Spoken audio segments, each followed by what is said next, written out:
ATM machine का कांच खटाक की आवाज के साथ दरारों में टूटकर जाल सा बन गया। वह आदमी मुड़कर बंदूक निकालता है और उसका काला मुंह सीधे मेरे चेहरे पर तान देता है। सुपरमार्केट में पहली बार मुझे मौत का डर लगा।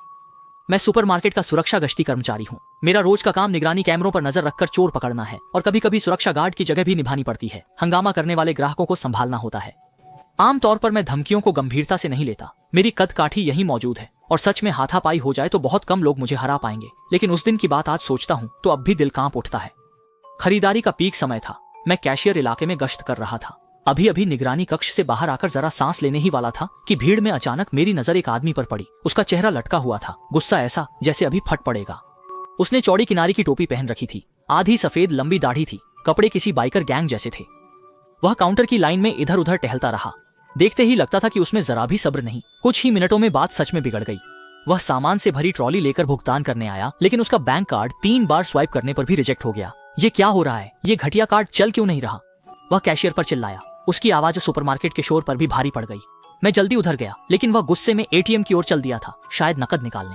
मैंने सोचा बेवजह पास जाकर मुसीबत न लूं, इसलिए पैकिंग वाले के साथ मिलकर बिना भुगतान का सामान फिर कार्ट में रख दिया और कैशियर से कहा कि आगे भुगतान लेता रहे। कौन जानता था, बस 1 मिनट बीता था। एटीएम की तरफ से तभी धड़ाम धड़ाम की तेज आवाजें आने लगी। मैं दौड़कर वहां पहुंचा तो देखा कि वह आदमी एटीएम पर घूंसे और लाते मार रहा था। उसे गिराने की कोशिश भी कर रहा था। उसके मुंह से गालियां निकल रही थीं। ये घटिया चीज, मेरे पैसे वापस कर। मैं धीरे धीरे पास गया, जितना हो सके आवाज शांत रखकर बोला, सर मशीन मत तोड़िए, ठीक से बोलो, दूर हटो, फिर पास आना, नहीं तो तुम्हें भी मार दूंगा। वह मुड़कर मुझे घूरने लगा। उसकी आंखें लाल थीं। ये घटिया मशीन मुझे ठग रही है। मेरे पास साफ 300 रुपए थे। ये कह रही है कि सिर्फ 10 बचे हैं। तुम सब धोखेबाज हो। पैसे की बात के लिए आपको बैंक से बात करनी होगी। मशीन का इससे कोई लेना देना नहीं। मेरी बात पूरी भी नहीं हुई थी कि वह फिर झपट पड़ा और मशीन पर लात मारने लगा। शोर इतना था कि आसपास के ग्राहक डरकर भाग गए। मुझे पता था कि अब और सहन नहीं होगा। नरमी छोड़कर मैंने कहा, सर अब आपके पास बस 2 विकल्प हैं, या तो शांत हो जाइए या तो सुपरमार्केट छोड़िए। वह हाथ रोककर मुड़ा और मुझे घूरा। उसकी नजर में उग्रता थी। पता नहीं उसने पी रखी थी या उसे कोई मानसिक दिक्कत थी। फालतू मत बोलो, नहीं तो एक घूंसे में तुम्हारा चेहरा चकनाचूर कर दूंगा। मैं आपको बाहर ले चलता हूँ, वरना पुलिस बुलानी होगी। तुम जैसे घटिया सिक्योरिटी गार्ड को किस बात का घमंड है? वह गालियां बकते हुए मुझे धक्का देकर बाहर बढ़ा। मुझे डर था कि वह कोई चाल न चले, इसलिए मैं न बहुत पास न बहुत दूर उसके पीछे चलता रहा। सच में जैसे ही वह स्लाइडिंग कांच के दरवाजे के पास पहुंचा, वह अचानक मुड़ा और कांच पर मुक्का मार दिया। कांच चरमराकर टूट गया, टुकड़े बिखर गए और पास खड़े बच्चे को लगते लगते बचा।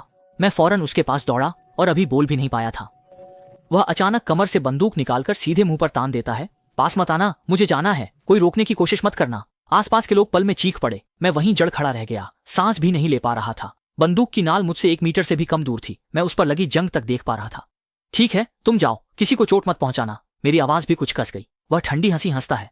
मुझसे किसी को चोट पहुंचवानी है तो पहले मैं तुझे ही मार दूंगा, कहकर उसने बंदूक मेरे सामने और आगे कर दी।